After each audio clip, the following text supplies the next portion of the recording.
very carefully. I don't want to back into this vehicle. My brother is back in the hospital, and I have to go see him. So I'm trying to keep track of my emotion. His heart efficiency is around 20%. He did have problems with his kidneys. He was urinating blood, and he had diarrhea. And he doesn't want to drink any water. He doesn't want to take his medication. So it is serious. The best place for him is in a hospital right now. So I'm feeling very emotional, very somber. I'm trying to stay very strong for him because our parents would want me as the older brother to do this. I am the oldest. So I'm going to go and see him. I'm trying to stay calm. The vehicle I'm in is a 2026 Traverse or Trax. And I'm going to go slow here. I'm going to wait. One hand in vehicles. Say 2026 Chevy Equinox. I'm so sorry. So this vehicle is really nice. You can feel the shift points. It's very comfortable. And when you're driving for a long period of time, you want to be in a comfortable vehicle. You want to stay relaxed. You want to make sure that you feel okay. And I'm trying to be okay. I'm trying to do the best that I can and just keep my composure. It's going to be rush hour, so I don't know how the traffic's going to be. I'm just trying to stay calm and do my best as a driver. People are going to be pushing really fast to get to the downtown metro area. I'll be near downtown. What is it going to feel like? A lot of people driving 80 and 90. I want to get right in the middle lane and cruise about 70. There's no need for me to go that fast at all. Okay, I'm going to come up and stop. I'm going through my procedures because when you drive in a crisis, and I don't have anyone to take me, so I'm going to have to take myself. This is why it's so important that you need to learn how to drive. There's a gap, and I'm going to go ahead and make my turn. Even though you have an emergency, you still have to drive and follow the limit. Sorry, I had to step on the gas. I had to get over. So my feeling is if he should be conscious. I don't know if he's going to be aware that I'm there. The nurses said he was doing okay. Let me slow down. And I want to get there as fast as possible, but I don't want to crash to get there. I have to be strong for him and for me. And because I follow the rules and I'm doing what I need to do, this light is a caution. And then it will turn into a green arrow. There's our green arrow. I'm going to make that left turn. They have to yield. They should be yielding and slowing down. Sometimes long rides can seem forever if you have bad news. And this is definitely not good news. This is a clover leaf, and I don't want to go to the left because I'll spin out. But what I want to do is get into the first lane for a moment, start picking up speed, and accelerate out. You see me accelerating out, I'm going to get one more lane to the left, and I'm going to hold right at 70. I'm at 70 right now. I'm just going to breathe. And I'm preparing for whatever I'm going to face. I don't know what I'm going to face when I see my brother. I just want to be happy, show him love, show him that he's appreciated, because hopefully he would do the same for me. Whenever you have a crisis, your skills are tested. If you're going to go take your road test, your skills are tested. Will I pass? Will I have good speed control? When you're driving to your wedding, your skills are tested. When you pick up your baby and your wife or girlfriend from the hospital, your skills are tested. This is different. I'm going to see my brother Marcus. We don't know how long he's going to be here. He was taking my ambulance from the group home. And what I want to do is just help him as best that I can and make sure he's consistent, make sure he's safe. And I see brake lights. Oh my God. Now I may have to take ration. I'm going to prepare. I'm not sure. You need to know a second route. So I'm going to get over to the right for now and kind of survey the situation. None of these people know how I feel. They don't know the pain that I'm feeling right now. They're trying to get to work, get home, pick up their kids, go take their road test. I'm just trying to survive right now. We do have a full tank of gas. I don't have to worry about that. I am in a really comfortable, safe car. It is 93 degrees out here. So people who don't have air conditioning, they're going to be more agitated and angry. I'm more emotional than agitated. And I may have to take the Gratiot thoroughfare. We'll just see. We're going to take it one step at a time. Thank you, E. I really do appreciate you. And it's always nice to know that I can depend on people. E, you're one of those people. So what had happened, he had to have an IV. He ripped the IV out of his arm. He's not hydrating. So if you don't hydrate, that's going to put, thank you, E. E, I got to be strong for my brother. So I'm going back to the hospital. I'm back to the hospital. And I'm just going to take my time. I may have to go ahead and just stay on 94 because I will have to get off. Yes, I know you've been here, 100%. And I appreciate that. And it's about real life support. I don't know what to expect, but he's not doing well. His heart is at 20% efficiency, 20%. I'm just going to squeeze my brakes and take my time. It looks like the left lane is being reduced down to 2. Rush hour. Oh, it's 88 degrees there. It's 93 here. And people are tired. The good thing is I have fuel. I'm in a very reliable car. I'm on the way. Visiting hours are over at, I think, 7. So I will get there. It's far, but it's not that far. I know I'm in the correct lane because the lane to the left ends, and this car is very peaceful. And this car is my foundation because it always is reliable. You know, like your mom or dad's car, it always starts up no matter what. In the wintertime, it's like -20. That thing starts up in the summertime. It's 95 degrees, almost 100. This car has been very reliable. I don't know what they're doing. But I'm just trying to stay in the zone of being peaceful and chilled and just staying relaxed.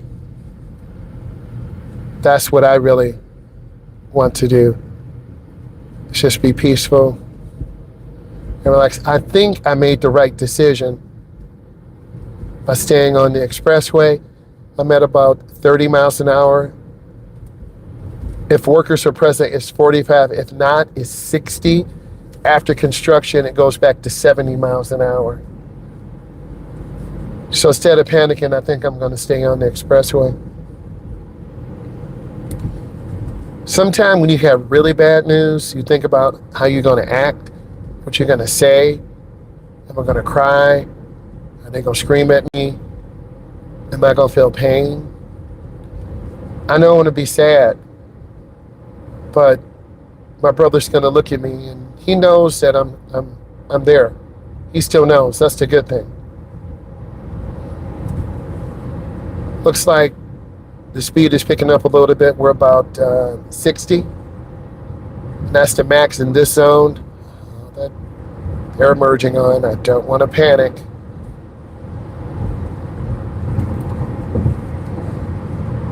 Sometimes a peaceful ride prepares you for what events are ahead of you. And you can see we're going west on I-94. This takes us through Metro Detroit, through to Chicago, Indiana.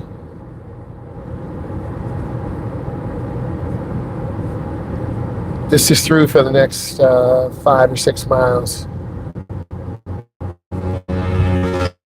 This guy wants to die. You see these fools? That's how people die.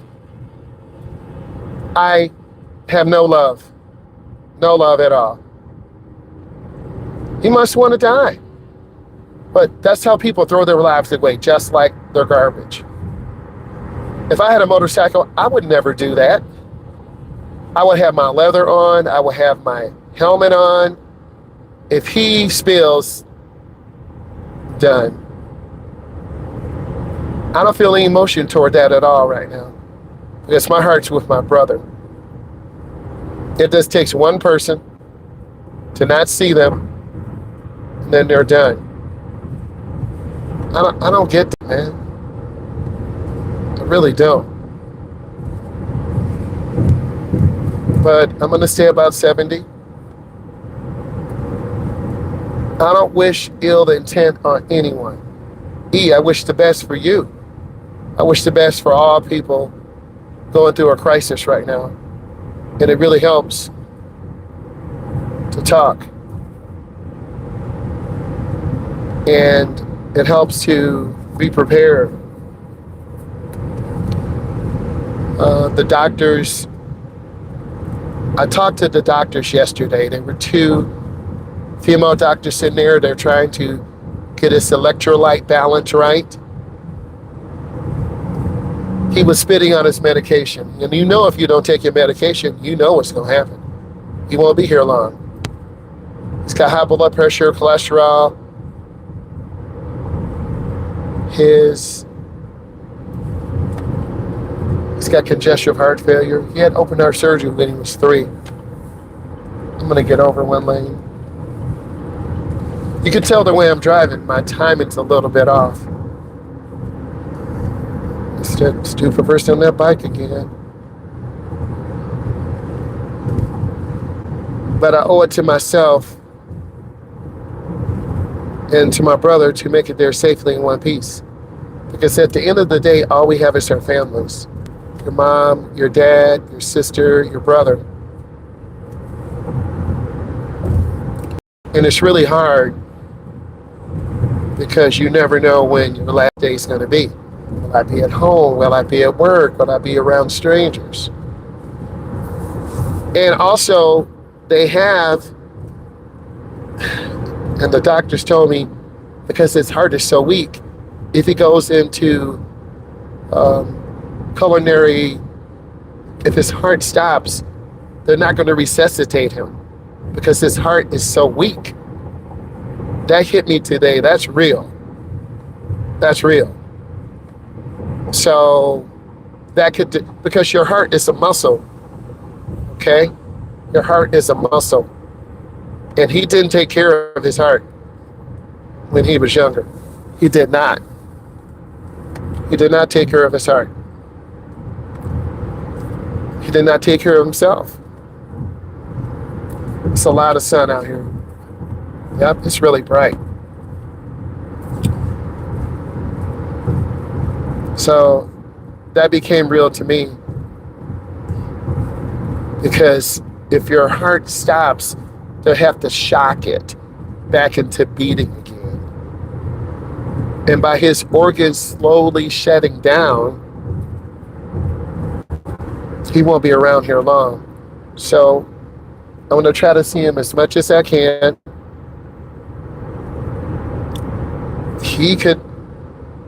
His last place on earth could be in this hospital bed, room 222.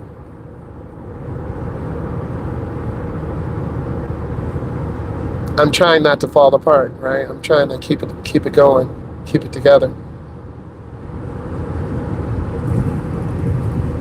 And I'm trying to stay really smooth right now, looking at traffic, being patient. Yeah, we don't know. I want to be around my loved ones because your family's all we have. We're about 70 right now, going west on I-94.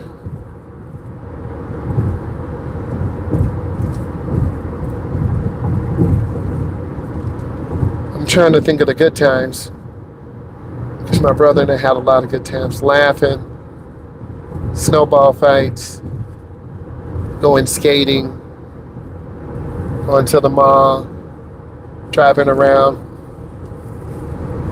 I was 2 years ahead of him in high school, and we had a very successful football team, very successful. One game I recovered a fumble and ran in for a touchdown, so that was pretty incredible. He was there for that.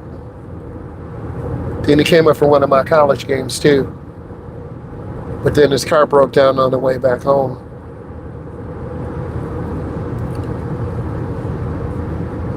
Trying to stay consistent. My heart is pounding.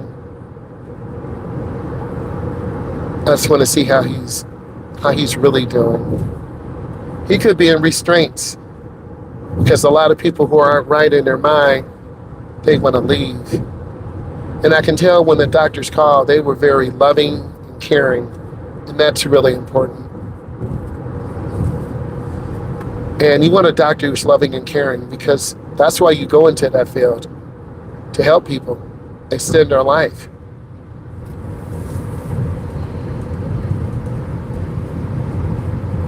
This car has really nice speed control. It's very smooth. And I don't want to have to worry that, am I going to get there in one piece? Is my car going to break down?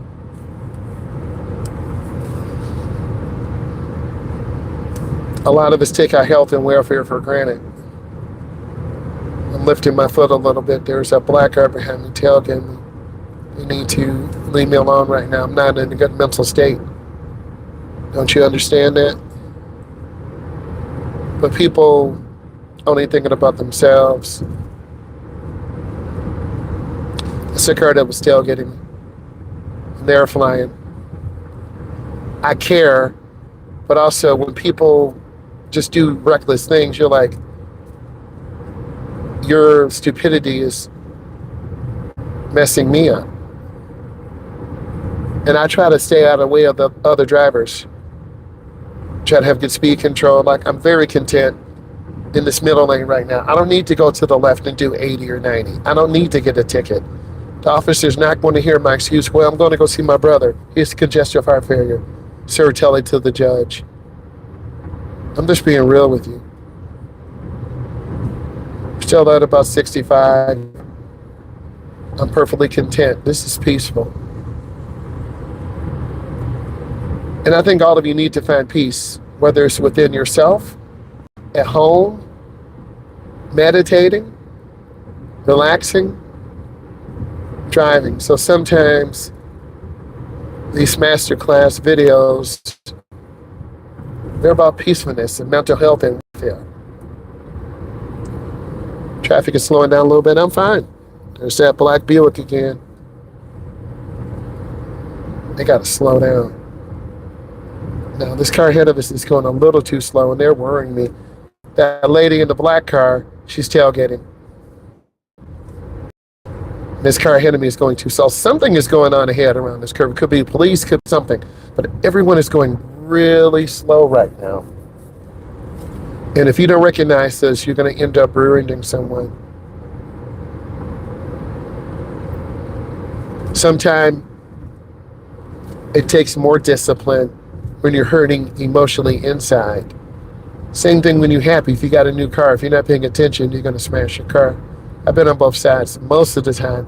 I've only had a new car a couple times in my life. Most of us will buy a used piece of junk, but it's your piece of junk. There's that lady getting in that Buick. She's driving a little too fast, and she's going to end up cutting off cars or slamming brakes. See? Anticipation. Okay? I'm not worried about her. If she wants to tailgate and cause a problem, then she is the problem. I'm just trying to take care of my mental health and get to where I need to get. And that's what you need to do when you drive. You have to take care of your mental health. You want to be thankful for your driving teacher, your parent, working, putting in your hours, getting a raise, being at work on time. I don't know the outcome of my brother. I'm going to get over one lane to the right. And that's the hard thing. We can't predict when our last day is. I'm really slow now. I'm in the right lane.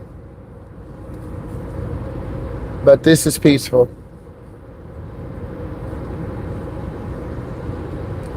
I'm not sad because my brother chose this path. He's a grown man. I can't tell him what to do.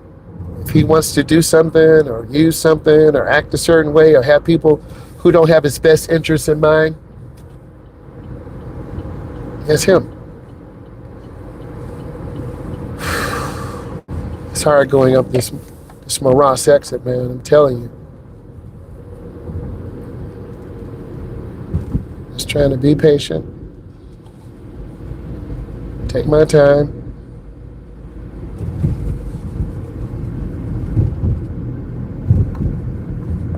I'm in the correct lane because at the second light I need to make a left turn. You'll see the sign that says hospital. That's where we know we're going the right way. Also, those of you who know me, bring my coffee with me. Kind of calms me down. Soothes me. I'm watching my back mirror too because people fly up this ramp. And I would hate to be rear-ended. So what would happen if I was in an accident? I would call the police, wait for them. I still would go see my brother. I didn't come this whole way for nothing.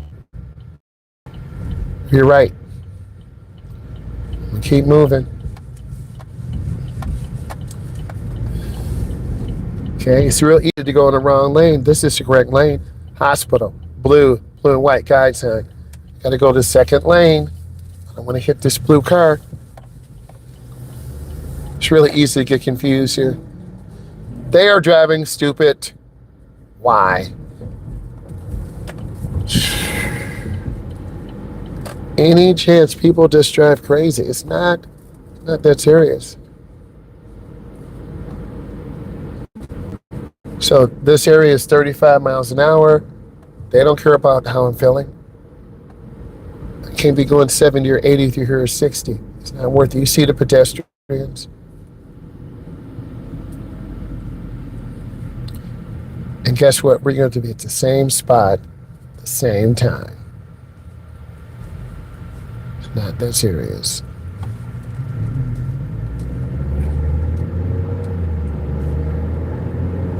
I'm just trying to stay calm. Be consistent. I am sad though, because I don't know what's going to happen. We don't know the outcome. We're a human. We want predictability. We want to know the light's going to turn green. We want to know that we have to yield for pedestrians. We can't control these other events.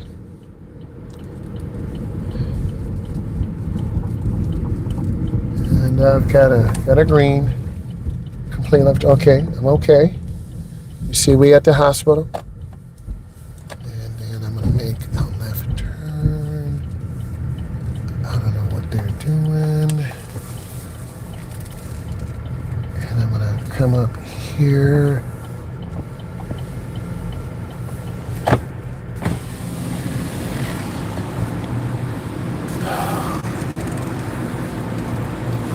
Can I park here? I don't know if that's okay, I don't know if that's a parking spot.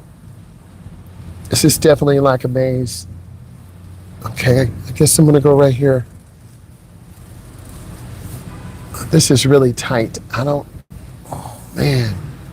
I wanna move up some more. Up.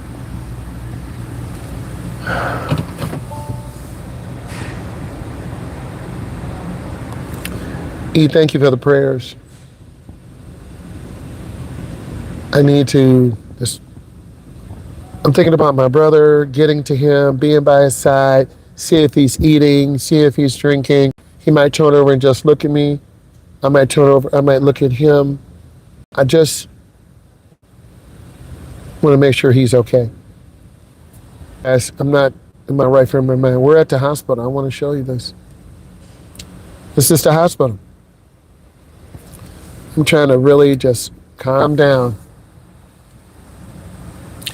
because I don't know what to expect. I've got to be strong for him.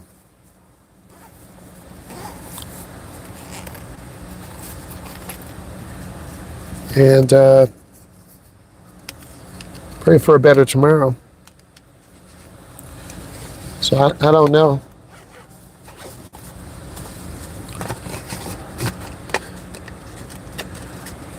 I'll talk to the nurses.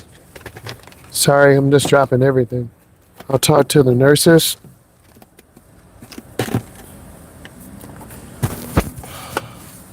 Ladies and gentlemen, please pray for me. And I will let you know when I come back out because it helps to talk. And as we move forward, I'll let you know what's going on. So I'll let you know what's going on. Bye.